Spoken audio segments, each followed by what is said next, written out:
Today in the Rijksmuseum in Amsterdam you can still see the butt of the ship, which is the Royal Charles, which was the flagship of the British Navy. It was taken by the Dutch sea hero Michiel de Ruyter during his raid on Chatham. They drove their ships up the Thames and they took the... Oh, sorry, what's that? There's a cEDH tournament at StayOkay. I'm there.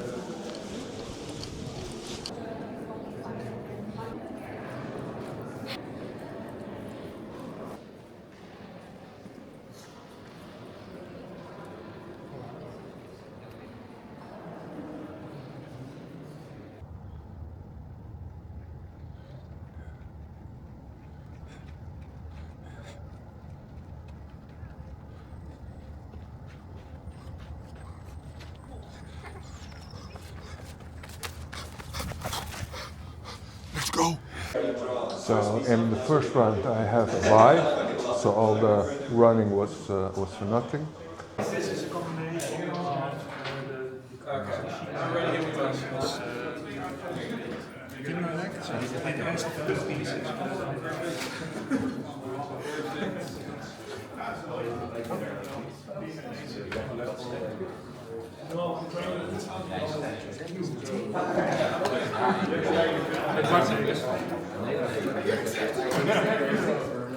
Was jullie dan een andere spectatie in Magic?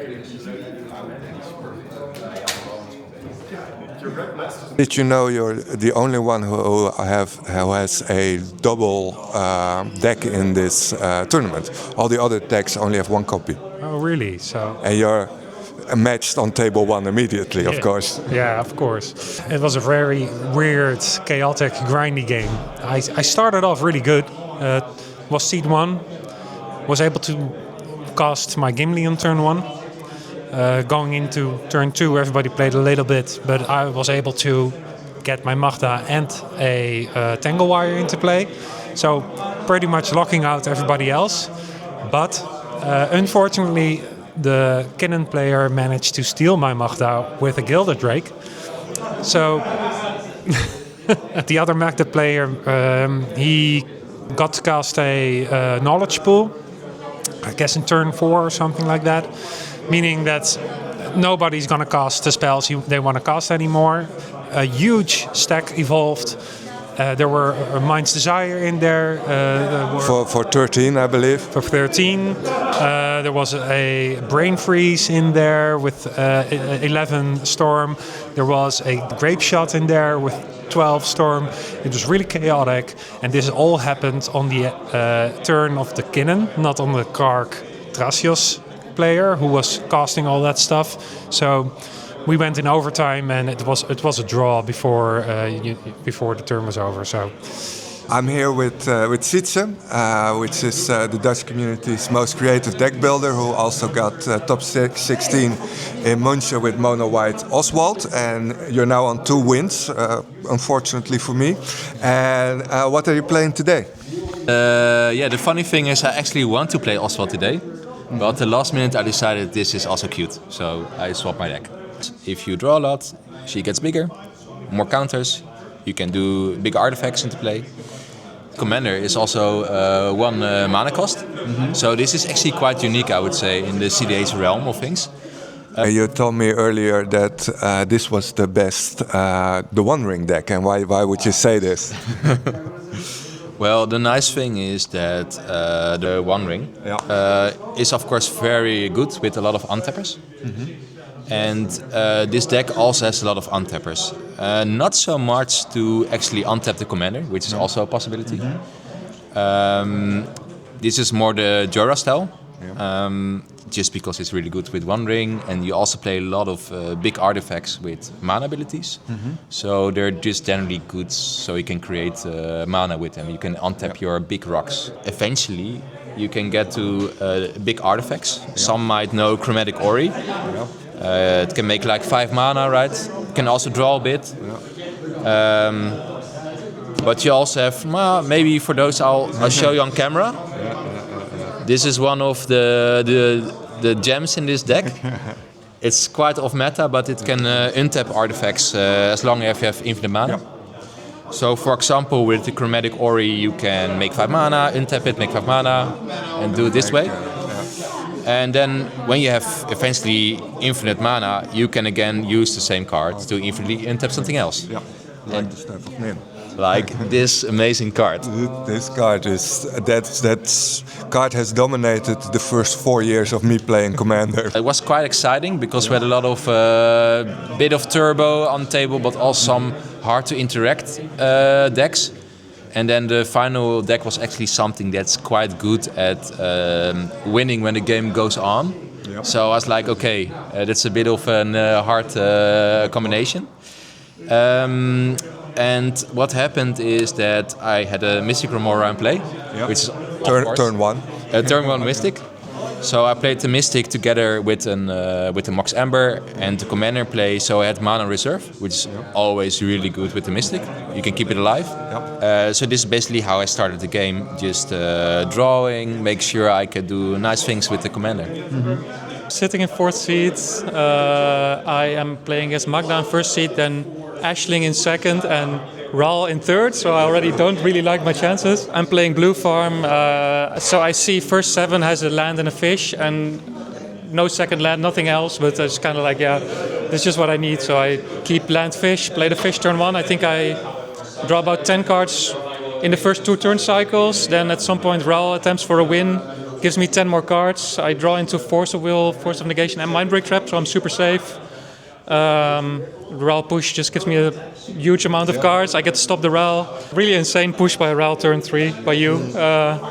You had just putting shit on the stack, and then I started countering things, and he cast a Fierce. I started countering something else, and he gets a Swan Song, but then I still had something left. Or you didn't have enough mana after the Swan Song, so you were done. Then I get to untap. I exactly draw my 3rd land that I need when I untap. I play a Rain of Filth, which gives me 3 mana from the lands and 3 black from the Rain of Filth in total. I Tainted Pact for my Torkoal, and then I play my Torkoal and consult, and that's it. And there's no interaction in the pot. I already know that, so I could just Torkoal consult for free.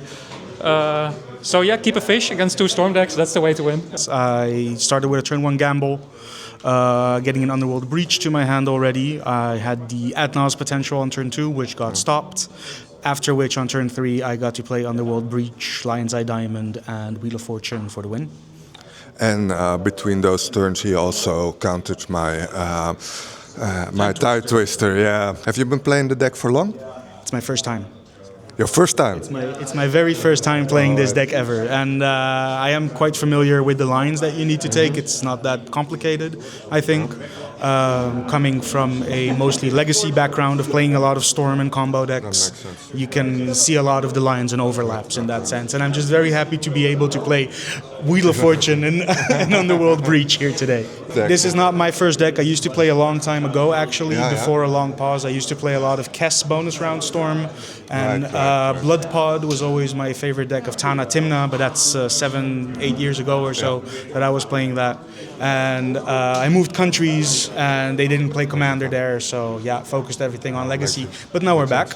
I mean, I think from anybody who showed up, they really helped with every single step of the way for the organization. So, for example, small things like, hey, let's set up the Instagram thing. I know a guy who knows something, and then we can do stuff, right? So let's make a Discord channel where people can chime in. So the community really wanted to have it happen. And there were me as well to kind of push it over the last few meters. Yeah, because you are not from the Netherlands. How long have you been here now? On and off, probably around a year and a half, something like that. Yeah. And you've shown up to the tournaments, you've talked to people, and the community has gathered around. And now we finally have some play in Amsterdam. And I also see that during the week for non-tournament play, there's also a lot of people who are interested. So it's throughout Amsterdam. It's very nice. Actually, I mean, we have now the 2K guys on Tuesdays and Wednesdays even, I think. Yeah. We have Saturday, which I'm doing here in StayOkay. We have Sunday also here sometimes.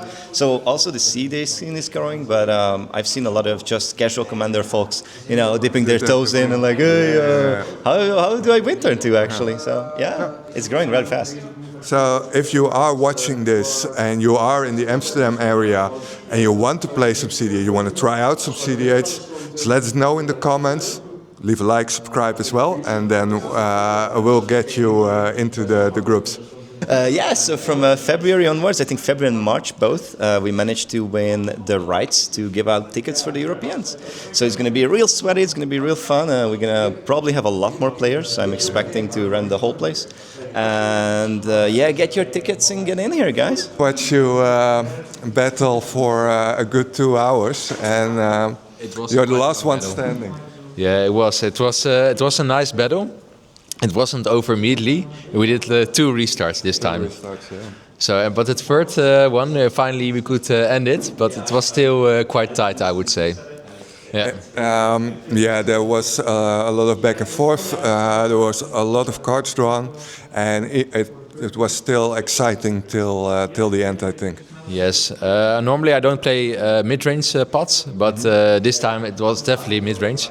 We had 2 heuristics in play. Yeah. Turn 1. Turn 1. But the good thing was that I eventually came turn 2 with the One Ring, which was quite nice. In my deck it's amazing. But they also later had a Mystic, and the 2 guys with the heuristics were really fighting each other. Yeah. And the Bowmasters, of course, that was going after Roxai. Yeah. That helped. So you were the laughing third. I was the laughing third. The Bowmasters killed indeed the Roxai player, and he fought till the end. But eventually, he really tried. Yeah, he pinged the Bowmaster pinged him to death in the end. So that worked out perfectly for me. Yeah, exactly. Well, what did happen was that my commander was also pinged. So it was really tight with the mana for me.